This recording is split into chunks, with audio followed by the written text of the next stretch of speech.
Hey everyone, Colbert here. Today we're going to be covering all the epic champions that have an A1 that does an AoE attack. And why that? Because guys, that's what you need when you have a blender setup. So I made a video already that covers all the legendary champions that have this A1 that does an AoE attack. So this version is going to be all the epic champions that have this. So very quickly I'm going to show you what the blender team is. If you don't know already, you can check all my other videos out there that just showcase the blender. I've got very specific videos about the blender team, about some of the blender champions that I do have, blender DPS champions. So basically it's one booster, one all ally attack champion, and then two DPSs here. I've got the MVPs here, Skyta and Sinesha. We'll look at those in a bit throughout the video. This is the team. If you want to check it out, just go and find my other video, but in this one I'm going to be covering all the champions that have that A1 that's an AoE.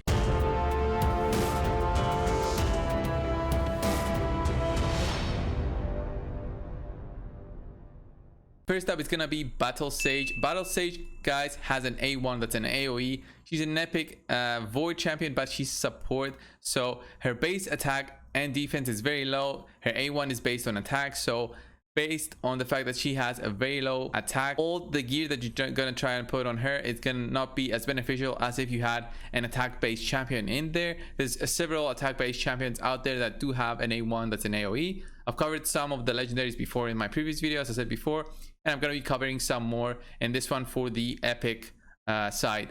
So she attacks all enemies with her A1, nothing special than that. She's got a very low base attack, so she already is not a good option for a blender team. She's got some utility with her A2 and A3 because her A3 is a revive on death buff on a target ally, a one single ally, and her A2 basically gives a buff to all of your team and also removes all debuffs. So it can be good in other kind of setups, trying to counter champions that apply a ton of debuffs. For example, trying to counter a hegemon that applies a block cooldown skills. You can use a battle stage there with immunity set. There's a ton of stuff you can do with her instead of using her in a blender setup. Next up, guys, is going to be another epic champion that I recently got again through my void shards. She's Skyta Shaman. First of all, just look at this model, guys. They were very generous when they were designing this model. She's a recently added champion to the game. This champion did not exist when I started playing the game, but she was recently added. Can't remember exactly when, a couple of months ago for sure.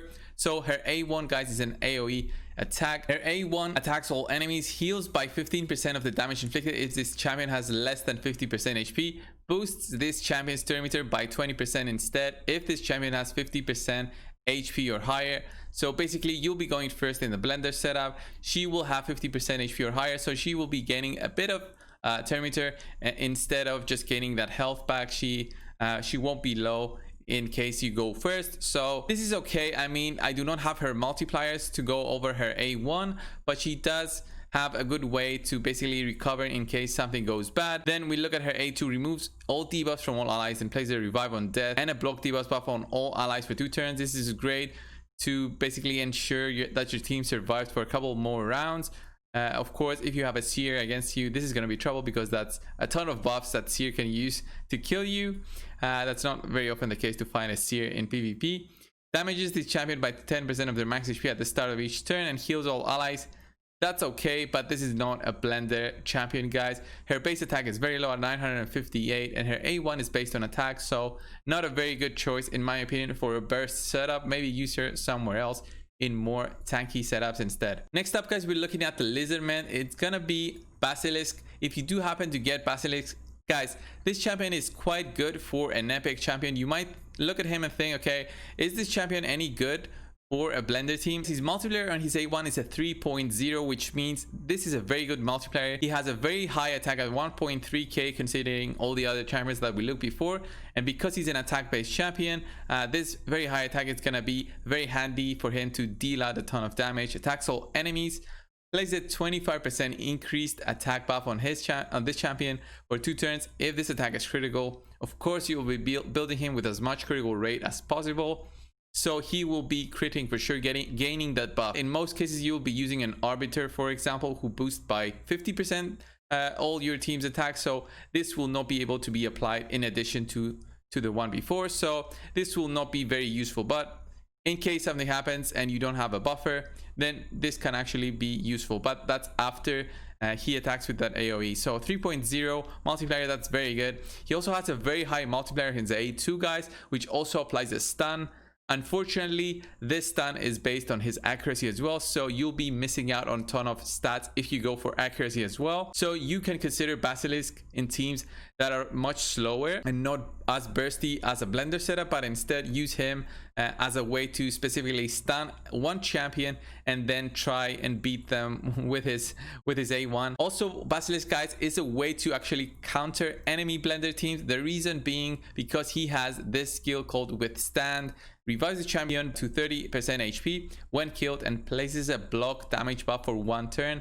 That's very important, guys. This is very similar to what Skullcrown has, but instead he does not gain an unkillable, but instead he gets a block damage buff, so negates any damage for 1 turn. There's not going to be any damage dealt on him when he dies. He's going to revive with a block damage buff. It's going to be fantastic for the Basilisk. He's going to go after that and either stun a target or just go with his A1. I think he's a very good alternative for using Basilisk in a blender team or a variant of the blender team to counter other blender teams instead, if you know you're going to be the slower one. We're going to be looking at the Demonspawn faction. Let's go first and look at Nazana. I recently got Nazana, 150 in his shards, 2x. The best thing I got was Nazana. I didn't have her before, but I got her recently. No legendaries for me during the 2x. That was very bad, guys. So attacks all enemies. That's it. Nothing special about it. She is an HP champion, so I would like to see an A1 with an HP multiplier. Instead, she has an attack multiplier, so it's even worse. She also has an 859 attack, so unless his multiplier is like a 4.0 or a 5.0, then she will be a very bad champion to use in a blender team. So let me quickly find the multiplier on her. I can't even find the multiplier, but I don't even care. I know that it's going to be very low. It's not going to be something crazy. She also has some utility like ally protection and an attack down on her A2 and A3, the attack down. So she can be used in other setups. She can be used for dungeons. For PvP, do not use her in a blender team. There's other champions there. I think there's even rares that have way better stats than her, so she will definitely not be the champion that you will be using in a blender team. Next up, guys, is going to be Infernal Baroness. She's a defensive based epic champion with an A1 that's an AoE, so she has a good defense base at a 1.2k. Luckily, they built her right. Her A1 has a defense based multiplier. This means the more defense she has, the more tanky she is. She'll also be dealing more damage with that A1, so that's quite good in the sense that she will be actually utilizing the defensive stats that you're gonna give her to give her more damage through that A1. She'll also be healing the ally with the lowest HP by 5% of the damage inflicted, so that's an added bonus in case something goes wrong in the longer the fight goes. Infernal Baroness, guys, has a 2.5 multiplier her A1. That's quite good, and considering she is based on defense, it means the more tanky she is, the more damage she'll be doing. It's a good multiplier, but nothing crazy. Her A2 also has a 50% chance to decrease attack on the enemies. This goes higher with a bit with a few skill books, but also with specific masteries. But usually on blender teams, you don't go to the support tree, you go defensive tree instead. She also has an A3 that places a perfect veil. That's very good in case you need to protect one of your targets. Perfect veil also provides a damage reduction to that ally, and also a way to hide the ally from single target attacks. If it's an AoE attack, he's gonna get hit, but a single target, he won't be able to be targeted for that period of 3 turns. So it's quite good, and also can be used with other setups like champions like Cadrafon, who need a veil buff to actually be more useful than they actually are. Next up, guys, we're gonna be looking at the other 2 epic champions that have an AoE on their A1. So it's gonna be Lua. The first one is gonna be Lua, guys. Lua has a fantastic 3.2 multiplier, so already I know that her damage will be great. And let's look at her A1, because her A1 is a bit special. Look at the base attack, 1.56k, so 1564 base attack damage. This means give her attack percentage chest, give her attack percentage boots. On the blender team, she's gonna be great, and I'm gonna show you why. Her A1 attacks one enemy that's not a blender kind of attack, but deals 50% of the inflicted damage to all enemies if this attack is critical. This is very important because you can use her as the first DPSer in a blender team. She attacks that single target that you know is gonna be a hard one to get down. She's going to be hitting once with that 3.2 multiplier, and then another 50% on top of that when you crit, because you're going to have built her with 100% crit, and you also be hitting everyone else with that AoE. And then your next damage dealer is going to be basically the cleanup crew. A good damage dealer for that would be Skull Crown, because we're going to look at that why in a bit. But because this damage will not be inflicting too much damage because of that 50% reduction, then you will need a strong second champion for that cleanup. But in case something else happens, she also has a very strong A2 with a 1.4 multiplier. That's very low, but this A2, guys, attacks all enemies 3 times. Perfect for those champions that have you know, ways to manipulate their health, like Rotos. He cannot be nuked by one skill, so he needs a multiple hitting skill. So that A1 and her A2 are fantastic for killing a Rotos. So attacks all enemies 3 times. Each critical hit heals this champion by 2.5% HP. So at 1.4 multiplier, overall her multiplier on this attack is gonna be like a 4.2 because it's a 3 hitting AoE. That's a very good skill to have. Finally, her A3 is a 6.0 multiplier. That's very good. Attacks when enemy decreases terminators by 100%. So if you happen to build her with some accuracy, this might be useful, but I wouldn't be building her with accuracy. Will ignore shield and block damage buffs. That's fantastic if you wanna go through some targets that are quite tanky and want to nuke them down with a 6.0 multiplier. This is going to help you totally bring that target down. But you know, if the enemy does not have a defense down or something, then you might be having trouble getting through a champion that has a ton of HP instead. Next up, it's gonna be Sylar. Guys, I already have a guide on Sylar showing her in the dungeons. I used her in a couple of teams before. She's a fantastic champion for the dungeons, but not so much for PvP, in my opinion, in a blender nuke setup. She can be used in PvP on other setups, and I'm gonna explain how and why. So she is a support champion, so her attack is low, but not as low as other champions. Of course, 1.1k is not that bad. Attacks all enemies, that's a very basic A1. So overall, we know she's not going to be hitting all that hard. She has a 2.0 multiplier, so it's not a fantastic way to bring down a target. But her A2, guys, attacks all enemies, has an 80% chance of placing a 50% decreased accuracy debuff for 2 turns. Fantastic way of controlling the enemies, in the sense that they will not be applying their debuffs, which are their way of controlling you. So she controlled her enemies with this. Put a stun set on Sylar, she's gonna be fantastic. When that procs, put defensive masteries on her instead. She will be the one controlling the enemy team, hopefully, if you get lucky with the stun set. In case that doesn't even happen, you're gonna have a stun set and accuracy, as much accuracy as you can. You're gonna have your leaden legs. This A3, guys, plays a 30% decreased speed debuff on all enemies for 2 turns. Decrease the turn meter of all enemies by 40%. That's very, very strong, especially in PvP, where turn meter is, you know, king. Decreasing the turn meter by 40% will actually break the enemy team's order. It's gonna make you go potentially one more time before them, and in case you get an attack in with Sylar again, then you'll be able to possibly stun them and or control their accuracy. So a good champion in a setup in PvP, but not so much for a blender team, you know, that original blender team that tries to burst down a target. Finally, we'll be looking at Skullcrown and Sinesha, the 2 MVPs of my blender team, the 2 champions that I think are the best ones out of all the epics and almost all champions out there for a blender setup, Sinesha and Skullcrown. Let's look at Sinesha first. I've got guides, individual guides on them already on my channel, so you can check that out. So first up, Sinesha does not have a very high attack, as you can see here, but guys, her A1 is a 3.0 multiplier, which means she'll be gaining way more damage out of her attack since she has a very high multiplier. Think of that, 192 attack and then a 3.0 multiplier. Let's look at that A1. Attacks all enemies, plays an extra hit on enemies with less than 50% HP. She'll be hitting twice when that happens, because she'll be going after your initial DPS damage dealer.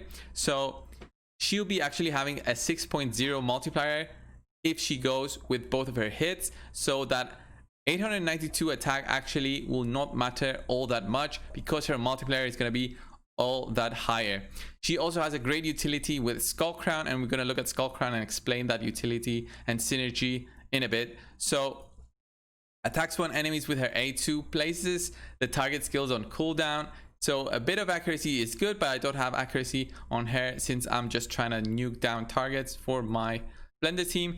And also she has a way to equalize the HP of all allies. So if she's at 100% HP and your other ally is at 10%, she'll bring that ally to 100%. Fantastic way to heal an ally if something bad happens and if the fight prolongs for a bit. So great champion to have, a great champion to use in faction wars as well, because she can also be used as a healer in a sense. Finally, the MVP of all blender teams, Skull Crown. She is a fantastic champion. I just love using her in PvP. She's got a 1.5k attack, almost as high as Lua. Not as high, but 1.5k attack is fantastic. She's got a 2.4 multiplier on her A1 called Wave of Souls. Attacks all enemies. Place an extra hit if the target has more than 50% HP. That's always going to be the case because your Skull Crown is going to be going first. Then your Sinesha is going to be going second. So 2.4 times 2, that's a 4.8 multiplier. Fantastic way to bring down a target with Skull Crown. My Skull Crown has a 5.5k attack, so make that 5.5 times all that multiplier. Fantastic way to bring down a target with a blender team. She's just so good when she uses her A1, and if something happens and the fight prolongs, she's got a great A2, attacks all enemies, has a 50% chance of placing a 25% weaken debuff for 2 turns. This corrupting touch, this skill has a very high multiplier. She deals a great deal of damage with this, and she can clear out a whole team with this. And if something even worse happens, she also has an unkillable passive, so she cannot be killed by a champion. Of course, a Rotos can actually go through this buff if he has the damage and if he can actually kill her with his A3. But she is a fantastic way to recover from a bad fight. I happen to have a few PvP fights where Skull Crown survived. She was the last one standing, last woman standing, and she actually had that unkillable buff on herself. She went with her A2 and actually cleared the whole enemy team. When Sinesha is also in the team, she also has this passive, guys, called From Beyond. Revives the champion with 30% HP, but that's only when Sinesha is also in the team and alive. And this adds extra survivability to Skull Crown, so you almost need to kill her 3 times for her to properly die. So fantastic champion to use in a blender team, and the MVP in my opinion. There's even blender teams out there that use 2 Skull Crowns instead of just a Skull Crown and Sinesha, but I do love the utility that Skull Crown and Sinesha have. Thanks a lot for watching. If you like this video, guys, leave a like down below. I'll be doing another rare and commons video that you can be used in a blender team in the future. So if you want to see that, leave it in the comments down below. Give me your comments on this video and which champions you like the most in a blender team. If you have some of these that I've covered and you use them and have a different opinion than me, I would love to hear it and give me your feedback, guys. So thanks a lot, guys, for watching. Subscribe if you haven't already, of course, and I'll see you in the next one. See ya.